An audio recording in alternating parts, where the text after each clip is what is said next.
Dans le premier chapitre d'Ayashiman, le chaos règne dans le monde interlope de Shinjuku à la suite de la mort du président Kyo, le chef du syndicat Enma. Des yakuza de différentes factions se réunissent pour ses funérailles. Mais au milieu des tensions et des rancœurs, ils sont invités à mettre leurs différences de côté, car ils doivent bientôt déclarer le successeur de Kyo. Pendant ce temps, un individu déterminé et doté d'une force surhumaine tente d'intégrer l'académie de lutte Shin Nippon, l'académie de lutte sumo et une boulangerie, mais se heurte à chaque fois à un refus. Dans les escaliers, il rencontre deux hommes qui se rendent à leur travail. Ils lui disent de s'écarter car ils sont en retard.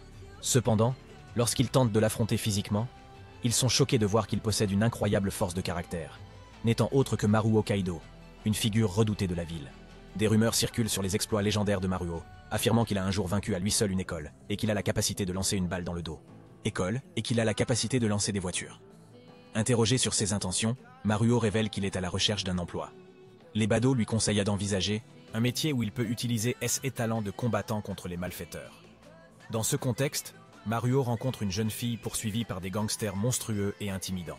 Sans hésiter, il intervient pour la protéger. Les gangsters lui demandent de s'écarter, mais Maruo reste sur ses positions. L'un des voyous affronte Maruo avec colère, mais il lui donne un coup de poing, en voyant l'homme chauve voler et se coincer dans une branche d'arbre. Maruo est déçu que le combat ait été ennuyeux et ne lui ait pas rapporté d'argent. Néanmoins, il emporte la jeune fille et échappe aux gangsters qui le poursuivent. La jeune fille, Yurara, demande à Maruo de la faire taire et de l'écouter. Elle admire la force de Maruo et se révèle être une patronne yakuza, lui offrant un emploi dans la Sakazuki Cup, une cérémonie officialisant la relation entre un membre yakuza et sa patronne. Maruo, cependant, refuse la voie du yakuza, exprimant son rêve de devenir un protagoniste de manga comme Goku, Kinnikuman ou Jotaro. Il nous fait part de son entraînement depuis l'enfance, ayant développé une force incroyable. Même lorsqu'il a 7 ans et qu'il est capable d'écraser des rochers. Yurara est choquée d'apprendre que Maruo est humain, alors qu'elle pensait initialement qu'il était l'un d'entre eux. Pendant ce temps, les monstres arrivent et se révèlent être des membres de la famille Yuan. La jeune fille les informe que Maruo est humain et qu'il est contraire à leur accord de tuer un humain en dehors de la zone d'alimentation. Maruo est choqué d'entendre cela et demande à la fille ce qu'elle est, si ce n'est pas un humain. Elle lui révèle qu'il s'agit d'Aishimen, également connu sous le nom de monstre. Les monstres ne respectent aucun accord et expriment leur désir de jouer avec Maruo avant de le torturer à mort. Sans se laisser décourager, Maruo les met au défi d'arrêter de bluffer et de se battre. Confiant en ses capacités, il assure à Yurara qu'il peut les vaincre. L'un des monstres attaque Maruo et le projette loin au-dessus d'une voiture. À ce moment-là, Maruo se souvient qu'il a toujours rêvé d'un vrai combat, car il n'a jamais été confronté à un véritable défi et a toujours gagné facilement. Il devient sérieux et ramasse la voiture et la lance sur les monstres. Ceux-ci demandent alors un combat à 1 contre 1, mais Maruo n'a aucun mal à le faire. Vint le premier qui ose l'affronter. Il les appelle tous à venir vers lui ensemble et déclenche un barrage de coups de poing, battant rapidement chacun d'entre eux. Maruo exprime son amour du combat et son désir d'affronter des adversaires forts. Il accepte de recevoir la coupe Sakazaki de Yurara. Comme Yurara n'a pas de coupe, Maruo propose de compléter la cérémonie de loyauté en buvant le sang de l'autre. Yurara, désormais considérée comme sa sœur aînée, conduit Maruo au Kabukicho de Shinjuku, où se rassemblent les Ayashiman de tout le Japon, le quartier des Lanternes Rouges le plus important de l'Est. Cet endroit revêt une importance particulière car c'est là que le président Kyo est décédé il y a 2 ans, perturbant ainsi l'équilibre des pouvoirs.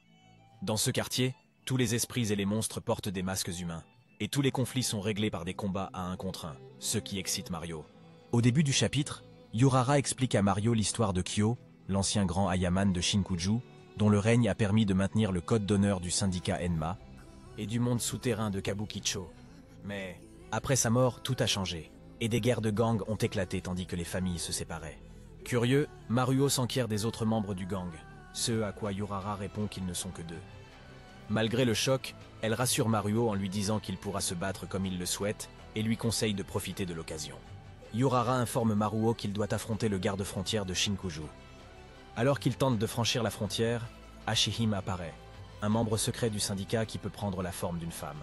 Maruo charge pour la combattre, mais son coup de poing l'emporte rapidement, l'envoyant voler.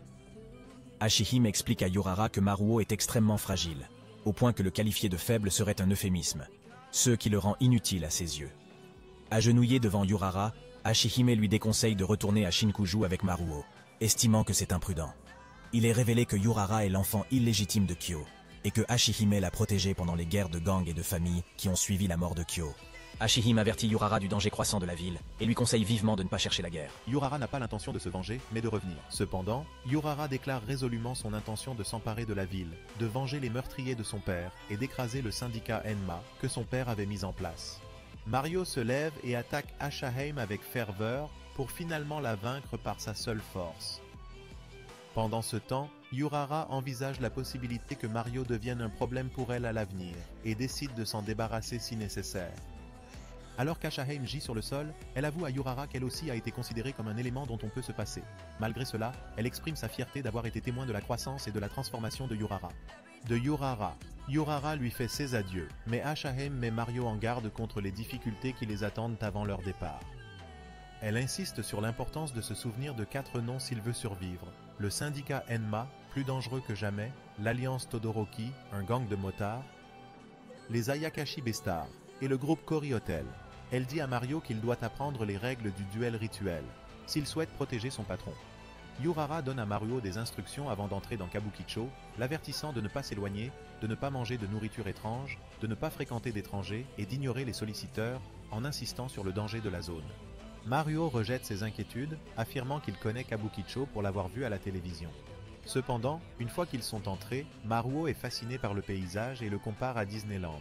Alors qu'ils se promènent, ils sont témoins du meurtre d'un homme par Ayashiman. Yurara explique que cette zone est la zone d'alimentation où les Yakuza contrôlent la plupart des activités illégales, y compris les travailleurs du sexe. Les Ayashiman de tout le pays se rassemblent ici, se livrant à des activités illégales et s'attaquant aux humains. Yurara suggère de prendre de force le poste de certains escrocs pour se faire respecter, mais Maruo semble absorbé par la lecture d'un manga. Il laisse à Yurara le soin de planifier l'action et exprime son intérêt pour le combat. Pendant ce temps, Yurara et Maruo assistent à une confrontation entre 2 Ayashiman. Le plus grand rabaisse le plus petit, le traitant de sale gosse et de porc, Affirmant qu'il peut même le tuer sans conséquence. Compte tenu des règles peu contraignantes de la ville, Yurara fait remarquer que le petit ventre jaune est une cible facile. Mario demande s'ils doivent l'aider. Yurara rejette l'idée, déclarant qu'ils vont plutôt le suivre et s'emparer de son bureau. Mario, peu impressionné par cette approche, suggère de passer un accord avec le petit ventre jaune. Il s'approche de lui et lui propose de l'aider s'il leur cède son bureau. En entendant la réponse de Mario, le monstrueux Ayashiman s'agite et demande à Mario s'il comprend vraiment à qui il a affaire. Il est révélé que le monstrueux Ayashiman est Inokuma, qu'il a une force monstrueuse et qu'il peut même attaquer avec des flammes. Inokuma assène un puissant coup de poing à Mario, mais l'excitation de ce dernier grandit au fur et à mesure qu'il constate la force de son adversaire. Inokuma, encore plus furieux, lance une attaque enflammée sur Mario. Mais Mario réagit rapidement en arrachant la porte en acier pour se protéger des flammes. Yurara conseille à Mario d'utiliser les arroseurs du plafond pour neutraliser les flammes. Cependant, Mario adopte une approche différente et brise le plafond et la canalisation, et fait couler de l'eau partout. Le combat devient une épreuve de force lorsque Maruo fonce et assène un coup de poing dévastateur à Inokuma. Au moment où le coup de poing tombe, Maruo lui donne un nom, mais avant qu'il ne puisse le terminer, le visage d'Inokuma est projeté en l'air et il tombe sans vie sur le sol. Au début du 4e chapitre, Yurara révèle à Maruo que la forme physique d'un Ayashiman est créée à partir d'argent, et que même si elle est détruite, son esprit reste intact. Cependant, une fois leur forme physique détruite, ils doivent attendre 99 ans pour en manifester une nouvelle. Yurara reproche à Maruo d'avoir attiré inutilement l'attention avec sa démonstration de puissance. Cependant, Maruo se défend, affirmant que ce n'est pas de sa faute si son adversaire était aussi faible. Alors qu'ils continuent de se disputer, Ten, le petit Ayashiman que Maruo a protégé plus tôt, s'agenouille devant Maruo. Il se présente humblement comme un modeste mineur yakai, et demande à devenir le sous-fifre de Maruo. Yurara exhorte le directeur à garder secret ce dont ils ont été témoins, et lui promet une généreuse somme d'argent. Pendant ce temps, Ten leur propose de leur montrer un bureau dont ils ont besoin et les conduit dans un immeuble délabré. Il leur révèle qu'il fait partie d'un gang d'escrocs de la vente par correspondance et leur raconte son histoire personnelle. Ten révèle qu'il était autrefois en grande difficulté et qu'il s'est retrouvé à Shinjuku, où il a été trompé pour devenir un travailleur esclave dans l'entreprise de son patron. Ten exprime avec enthousiasme son désir de voir Yurara et Mario prendre la place de son patron et ajoute qu'il pourrait tenter de faire la même chose un jour s'ils ne le font pas. Alors qu'ils entrent, ils rencontrent un rassemblement de nombreux membres de gang. Ten annonce avec assurance que Yurara et Mario seront désormais les chefs, et il encourage tous ceux qui ont des inquiétudes à se manifester. Au moment où le chef de Ten fait son apparition, Ten prend visiblement peur et change rapidement de camp, informant son chef qu'il a amené Yurara et Mario avant lui. Avec condescendance, le patron insulte Ten et menace d'en faire son esclave à vie. Le patron demande alors à Urara et Mario de prendre un thé et de laisser toutes leurs affaires derrière eux. Urara refuse le thé et lui dit qu'elle préfère prendre son bureau. Elle le défie dans un duel rituel. Urara se met en jeu avec audace, s'offrant si le patron gagne le duel contre Mario, mais si Mario sort victorieux, elle s'approprie le bureau. Le patron demande aux membres de son gang de préparer l'arène pour le duel rituel. Urara prend le temps d'expliquer à Mario la signification de ce duel. Contrairement aux combats normaux, le duel rituel est soumis à une condition unique. Le perdant doit respecter les conditions fixées plus tôt par le gagnant. C'est un combat qui est traité comme une forme de culte. Au début du duel, le boss assène un coup violent à la tête de Mario, la faisant saigner. Cependant, au lieu d'être découragé, Mario devient encore plus excité. Le boss continue son assaut, frappant Mario sans relâche avec son marteau, mais Mario encaisse chaque coup facilement, semblant jouer avec son adversaire. Les spectateurs sont étonnés de voir comment un humain,